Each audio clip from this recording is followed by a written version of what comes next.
Welcome to the Gray Path Podcast. As always, I'm your host, Tony B. Today, we're back in the swing of things. It's been a bit of a slow couple of weeks just in getting prepared for Sci-Fi Valley Con, just work being really crazy. And I have been backhanded by the lovely beast of seasonal depression, which is a great segue into what we're going to talk about today. So today we're going to talk about SAD, seasonal affective disorder, also known as seasonal depression, in relation to the DC Comics character Poison Ivy. So without further ado, we're just going to jump right into it. So Poison Ivy is also known as Dr. Pamela Lillian Isley. She is a villain. We're going to use some quotation marks there. She's a villain in Batman's Rogues Gallery. So what she's known for is she is a very incredibly world-class level botanist who can basically control plants. There's a lot more to her. I don't want to dive too much into her powers and stuff, but for the purposes of today, she's basically an avatar of the plant world is the best way to explain her. So Poison Ivy was not always portrayed as having seasonal affective disorder. She actually, the details of it, I guess you can say, were kind of introduced in the New 52 continuity by Gail Simone, specifically in a story called Batgirl Annual #2. During this story, Poison Ivy is assisting Batgirl as part of the Birds of Prey, which is like their female superhero team, or we'll call female super team, because the Birds of Prey have both villains and heroes. But she's helping Batgirl chase down a killer. And this kind of takes place over an extended period of time. So you get to see Poison Ivy in the various seasons. And in the spring and in the summer, she's super energetic and super upbeat and just go get 'em attitude. But then come fall and winter, there's like a solemn resignation that comes about her. And it starts to take a toll on her relationship with Batgirl, because Batgirl doesn't understand, why are you so depressing? Why don't you care? And they kind of call it out as what it is. It's SAD. It's seasonal affective disorder. And it's I believe they used Poison Ivy as the best way to do it because she's such a conduit, if you will, to the plant world. I mean, plants themselves physically undergo the signs of this disorder because when it's sunny out, they're opened and aimed to the sky and bright and vibrant. And then during the colder months, the fall and the winter months, they drop their plumage, their leaves, their foliage, and they kind of withdraw into themselves until it's time for spring again. And that's so indicative of what SAD is like. So, according to my research, symptoms of SAD can include a persistent low mood, loss of pleasure or interest in normal everyday activities, irritability, feelings of despair, guilt, or worthlessness, feeling lethargic, sleepy during the day, sleeping for longer periods of time and finding it harder to get up, and also craving carbohydrates and weight gain. Now, what's kind of funny, well, I guess funny in a sad way, not funny, haha, funny, oh. What's kind of funny is you take SAD, seasonal affective disorder, which for most people here living in Pennsylvania, at least the western half, we all pretty much get it because around here we have such great foliage that we have an amazing fall. But then once the winter comes, it's just a desolate, dead landscape.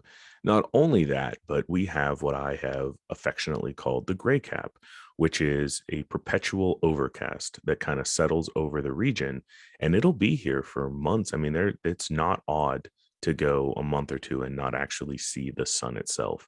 Just have, walk outside and the gray caps there. And it can really affect you. And I know it happens everywhere. It's not just, obviously not just here. But I speak from direct experience here in Western Pennsylvania. Uh, just like the plants, I mean, we talked in a previous episode with Brandon Hanley. We discussed, it was part 2 of the Force episode. If anyone wants to go back and listen to it, if they haven't, we talk about how everything is connected, how we're all connected in the world. Well, in a way, this is yet another sign of how we are connected, to plant life. we're connected in the sense that we go through something very similar. When the sun goes away and the bright colors and the foliage disappears, I mean, I can at least speak for myself. There's a blanket, if you will, that's kind of draped over me, and I can normally, under normal circumstances, I can feel the SADS, the seasonal affective disorder. I can feel that settling in. But sometimes when there's other external factors, it's not a settling of a blanket anymore. It's more like a blanket party. And for those who don't know what a blanket party is, it's probably a terrible joke, but it's one I laugh at. The whole concept of a blanket party is you sneak up on somebody, you throw a blanket over them, and then you beat them with baseball bats. So don't go out and throw a blanket party for anybody. Okay. This is Tony B telling you, do not throw blanket parties. But I was just explaining what it is. But it's true. This year, I didn't have a slow settling into the SADs. I had the exact opposite. So I felt like the residual feelings, kind of like that strong introspection tinged with depression, kind of settling in for the last couple weeks. I've been so busy with work, I haven't really paid attention to it. But what really came to the forefront was directly after Sci-Fi Valley Con, which was last weekend, about midday through Sunday. I don't really know what triggered it, but all of a sudden I got just blanket partied by depression. Just a overwhelming, all-consuming punch to the gut. And it was powerful, and it really took me down many, many pegs. It was kind of one of those where I just didn't want to do it anymore. I just didn't want to do anything anymore. I packed up from con. We did our last present, we did our last performance, which let pause real quick. The video's not up yet as of the recording of this episode. When you listen to it, who knows, it may be up, but our final showing, this just kind of like makes my heart swell. For our final performance for Saber School of our live demo, we actually arranged it with the mom of this little girl from the 501st. And we got her to, and she didn't know about it till like a few hours before the performance, but this little girl had the cutest Bo-Katan costume. So for anyone who doesn't know who Bo-Katan is a Mandalorian character from Star Wars. She wears a blue set of Mandalorian armor. If you don't know what Mandalorian armor is, it's pretty close to what you see Boba Fett or his quote unquote father, Jango Fett, wearing. But anyway, this little girl had the cutest Bo-Katan outfit. I mean, it was like legit. It looked good. And she carried around the Darksaber. So we reached out to her mom a couple of days beforehand and we're like, hey, we want to include her in our final performance. We want her to come in and arrest this Bethany's character. So we did it, and I know it's recorded. We just don't have it posted yet. It was just adorable. It made that little girl's day, and it made all of our days because it was just awesome. So anyway, finished up to come back to the story. We finished up our final performance on Sunday, and the depression hadn't hit me yet. But we started packing everything up, and once I got back up to the mountain and kind of loaded everything into the breezeway, I don't know what it was. It was like all of a sudden, like a switch had just flipped, and I just became incredibly depressed. Like, just didn't want to do or be around anyone. And the feeling kind of persisted. It continued on. It got, I'd say it got worse throughout the week. It really kind of culminated about 2 days ago when I just had a rough day. I had a rough day. My son was being what he does, is being defiant, typical 9.5-year-old child. And I just, I just was low. I felt alone and isolated, and I had a blowout, and it was pretty tough. It was pretty rough.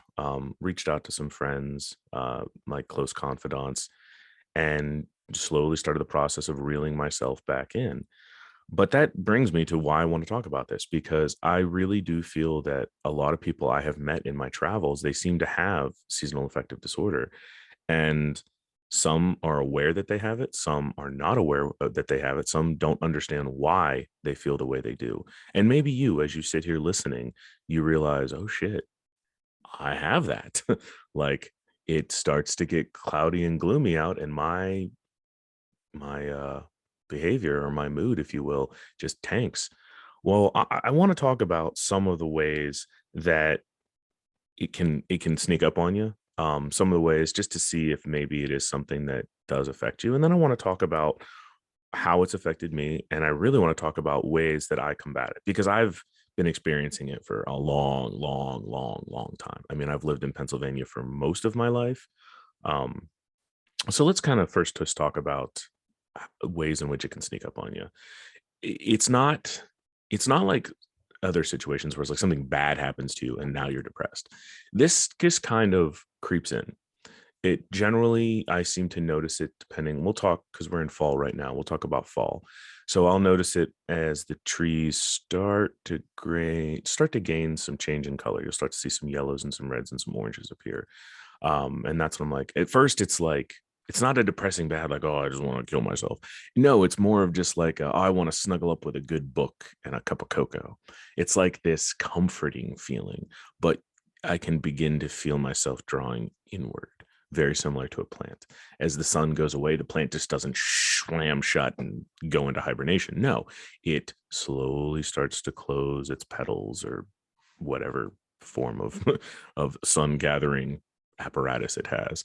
It begins to close inward and protect itself. And that's what I noticed with me. I start to see that, and then it's like, oh, and then like the festivals pop up and stuff, and the sunlight becomes less and less frequent, and the days become shorter. And then you're like, okay, you feel this inward. People are texting or calling you, and you're not responding back as quick, or you're reaching out to those who are in your core circle, because you're like, okay, I'm starting to feel isolated. I want to talk to those people who mean the most to me, but for those who don't, I'm just like, man, I can push it off to the side. But then, see, the tricky part about this is it's and again, there's another parallel to poison ivy. One of the things poison ivy is known about is she's known as a seductress. She uses pheromones and various chemicals to make both men and women fall in love with her. And that same seductiveness, there we go, that same seductiveness that you see through the character of poison ivy, you also see with the way that S.A.D kind of settles in, because it's not it doesn't just burst the door or burst through the wall like the Kool-Aid man. It seduces you. And then you start noticing that you're pulling away more and more from people, and you're not paying attention to people. And the things that should matter, they don't matter as much. And you start to make excuses, and you find ways to take time off. And, you start disrupting your routine, which then, of course, has other effects and other factors. And before you know it, now you don't want to do anything. Now you're laying in bed all day and you're like, I just want to nap all day. And then it's time to wake up in the morning. You're like, man, I don't want to do it. I don't want to go to work. I don't want to do this. I don't want to do that. Oh, I told people 6 months ago I was going to go and hang out with them. But now that it's here, I'm just like, nah. And it really kind of puts an anchor and a hamper on your life. So, I mean, if you're experiencing this, if you've experienced this before, maybe do a little research into S.A.D and see if that's the case, and understand it's not death sentence by any means. It's just something else, just another factor of who you are. And there's nothing wrong with that. In a lot of ways, I love the ebb and flow. I kind of love when that isolationist contemplation kind of sinks into me, because I understand it's part of who I am. It's part of who I am. It doesn't necessarily, like, there are periods like the last week or so where it can get bad. But once you pull yourself out of the really deep depths, there's a lot of progress that can be made there. So a couple examples of where I have really experienced it, and we'll talk about some positives and we'll talk about some negatives here.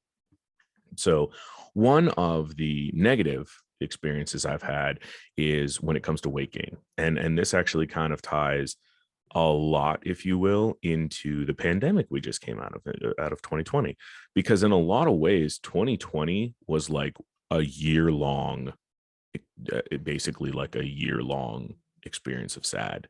Because yeah, we didn't have a year long without any sun, but we did have a year of just, I mean, it was just a year of isolation. It was a year of not getting to see people, not getting to do things. And it was a year of isolation. And in a lot of ways that kind of triggered seasonal affective disorder for people. But what really kind of threw people off was that it did that for an entire year. It wasn't, it wasn't the typical, okay, well, fall's here and it's a quiet contemplation through fall, and then winter comes, and as long as we have snow, the light reflects off the snow and that kind of brings it up a little bit. No, it was complete 52 weeks, 365 days of just isolation and being alone. And it was, and what was it followed by? It was followed by slinging you right into winter. Things started opening back up in 2021, but then we were dead into the winter.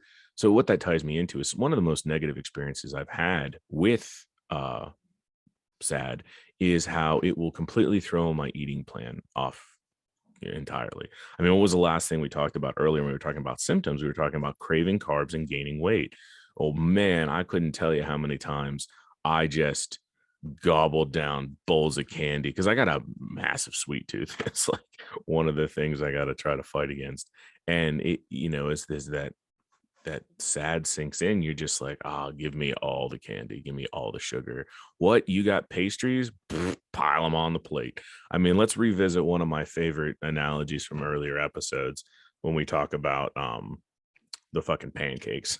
So, we're talking about what's on the plate. Well, as I get more and more depressed, I'm like, put more and more pancakes on there. And in this case, pancakes aren't just a metaphor for responsibility, it's actual pancakes, sugar and flour. So, and what would happen is it basically just compounds because now I'm eating like garbage. So if I'm eating like garbage, my body's not processing or working well. I'm starting to feel lethargic, which is compounded with the lethargy that you get from SAD. And it was basically just like this perfect storm of just badness. And that leads to some of the lowest points. And that's something I always have to be a little weary and cautious of when it comes to SAD entering my life.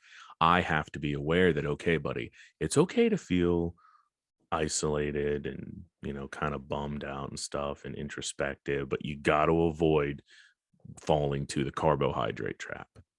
I'm not preaching maybe carbs work great for you. I'm not one to judge. I'm not here to judge. I'm saying for me, for Tony B, one of the things I have to avoid is I gotta avoid falling into the sugar trap, because if I fall into the sugar trap, it really just compounds everything and it makes everything 100 times worse. So there's a bad example of SADs, but I think one of the great examples of SAD, why? Because I mean, this is the gray path. Not everything's good and everything's bad. It's all about perspective. I actually think that SAD has a great place in my life when it comes to creativity. In a lot of ways, I think SAD kind of goes hand in hand with being a good creator, whether that be an artist or a writer or whatever.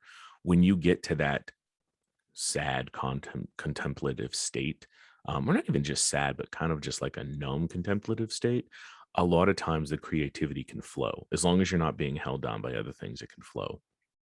I mean, some of the best Starfinder stories I've ever written, some of the best crafts I've ever made, some of the best ideas I've ever had, they've all come from that quiet contemplative state. So if you find yourself in that state, maybe, first of all, I know it's going to be hard. You got to dig for the desire to do something. But once you've found the desire to do something, jot down some cool ideas. Maybe a cool idea for a story, maybe a cool idea. Maybe you draw. I mean, you draw something cool. Maybe you like to build things.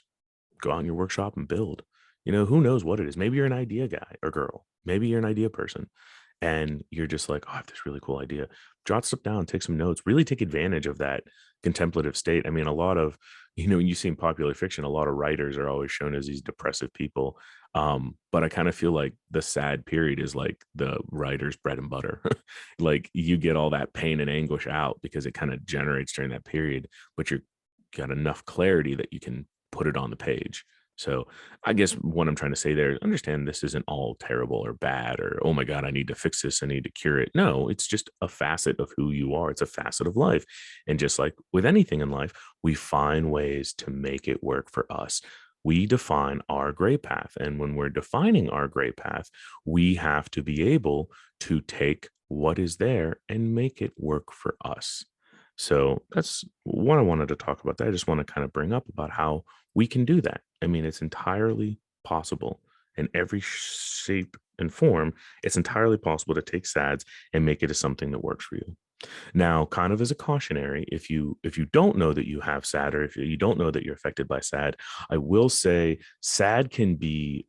um, SAD can be a bear if you have other issues. So if you have depression outside of SAD, if you have other conditions, BPD, um, schizophrenia, bipolar, if you have any other mental issues that you're dealing with, SAD almost becomes an amplifier, and then it can make things almost too hard to deal with.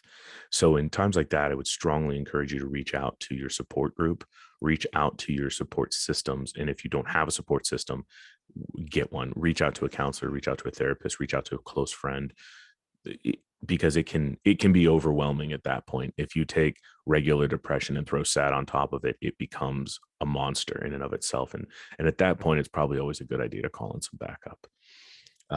So kind of fill everybody in on what's kind of going on right now, and then we're going to talk about some ways to punch through to combat SAD. So for me, uh, going into the fall and winter, I'm working on trying to be home more and not deploy so much, because it does take it out of you, even during the best months for me, during the summer and the spring when it's sunny and bright and warm.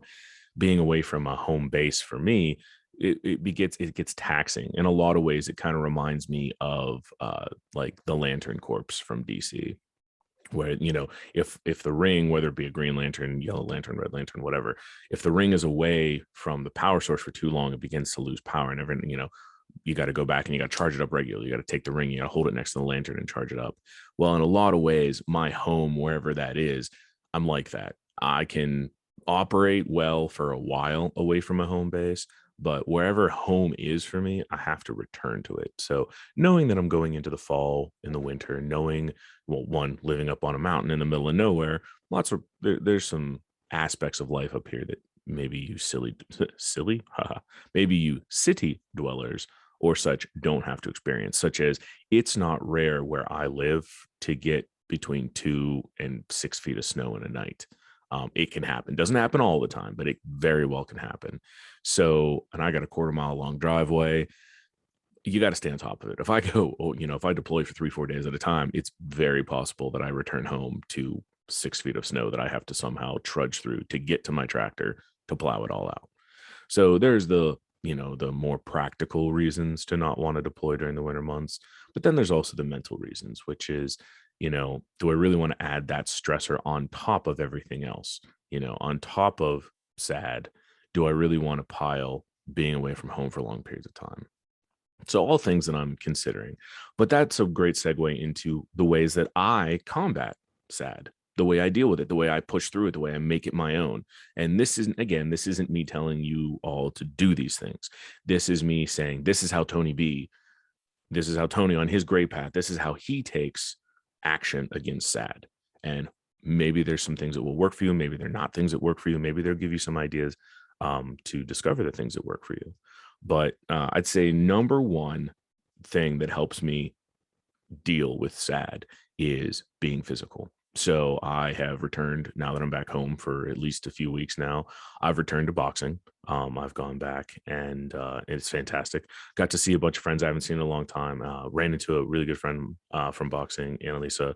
Saw her at con, and it was nice because she's a college student. She kind of filters in and out, but it was nice because there's a camaraderie that comes with when I go to boxing. Not only is it, it's a way to kind of work on my boxing, obviously, but also it's a brutal workout. I mean, the class is about an hour to an hour and 15 minutes long, and it's just your foot is jammed on the accelerator the whole time. There's no cool down, there's no slow down. It's push yourself to break yourself, and then push yourself more. And that seems overwhelming to a lot of people, but there is something about, excuse me, there's something about pushing yourself that means, or being pushed by those around you, because it's a kind of a class atmosphere, that you get to turn off that little inner voice, which is so much louder during periods of SAD. That inner monologue is a lot louder and oftentimes reminds you a lot of Eeyore on the inside. So doing physical activity, which releases endorphins, which naturally bring your mood up. But on top of it, it's just turn your fucking mind off and do your 100th sit up. There's a really good buddy of mine, Zach, who's one of the teachers there, and he gets it. I mean, I think he's a couple of years younger than me, but we all get depressed, we all get sad, we all go through shitty periods. And it's for me, it's nice to go to something like this boxing class where I don't there's too much going on. I simply don't have the time to worry about what's going on in my life because I'm trying to keep up. I'm trying to, hit the heavy bag. I'm trying to jump rope. I'm trying to run laps. I'm trying to do sit-ups, push-ups, air squats, whatever it is. I'm simply trying to not die. But I don't want my heart to explode. So I'm trying to push myself as hard as I can. I don't have time to worry about anything else. That's probably the number one thing for me is going out and doing something active. I put a true gym in my basement. So now I've started lifting again. And again, it's the physical activity releases the endorphins. So that from a chemical standpoint helps me a ton.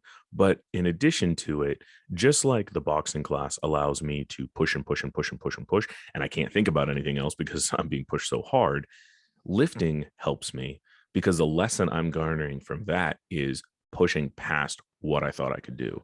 Not in the sense of boxing where it's like, oh, I didn't die. I did 5 extra sit-ups I didn't think I could do.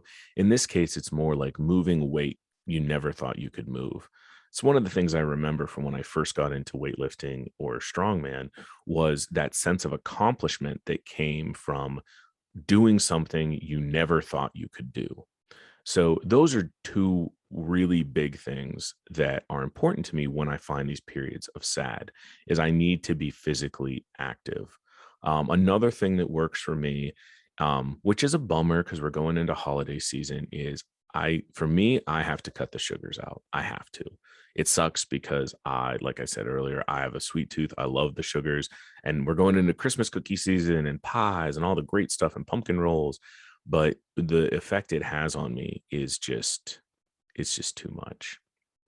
So to me, the big two, I got to get active. I have to change the way I eat because if I change the way I eat, I change the way I feel, and that makes dealing with sad a lot better. And lastly, I reach out to my core group. When sad affects me, I draw within. So I'm not really out there looking for new people to add to my existing group. I'm more of just trying to strengthen the group that I have.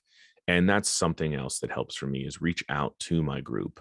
And just remind them that they're loved, remind them that they matter, which makes me feel better because in a way, then I feel like I matter. So these are just some tips and tricks, and maybe none of them will work for you. Maybe they'll have an adverse effect on you. I'm not trying to tell anybody what to do. I'm just giving you tips that work for me, and maybe they'll work for you.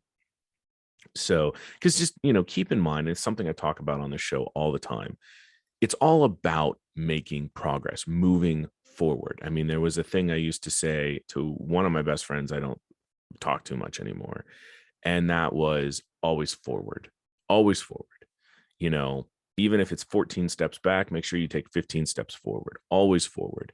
Gauge progress by any means possible. If that means, and this is one, and right now, this is what it's like for me. Gauging progress means staring at my feet so I can see the little inches that I'm moving at a time. It doesn't seem like I'm moving. If I look forward, it doesn't seem like I'm moving. But if I look down at my feet, I can see I'm moving. And that's the best advice I can give anyone who's suffering from SAD is if necessary, look and stare at your feet because sometimes that's what it takes to realize you're still moving forward. Gauge your progress by any means possible. So I hope this helps. I really had been kicking the idea around all week. I wanted to do an episode on what I call seasonal depression, which is seasonal affective disorder. Couldn't figure out the geekdom, couldn't figure out the angle, but I thought it was important because I feel a lot of people, especially people listening to this show, may be experiencing it. So I hope you enjoyed it. If you haven't jumped over to the Facebook or the YouTube or the Instagram, please do. It is the Gray Path. Please leave some likes, some comments, some reviews. Please leave a 5-star review if you're listening on iTunes or if you're listening on Spotify. It does really help get it out there so new people can experience the show.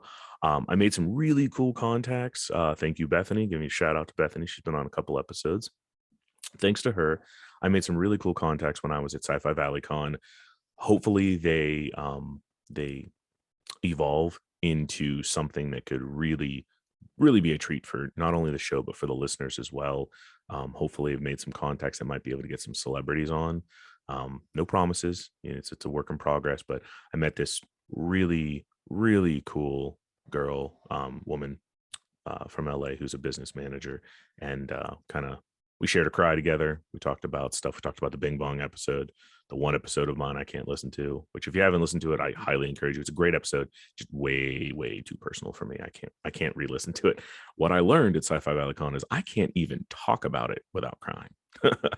But it's a great episode. It's all about what it feels like to be left behind. But anyway, we're going to end on a happy note. Things are looking bright. Things are looking great. Sun came out for this episode, which is fantastic. It's been gray all day. So, as always, I'm your host, Tony B, and you all be safe out there.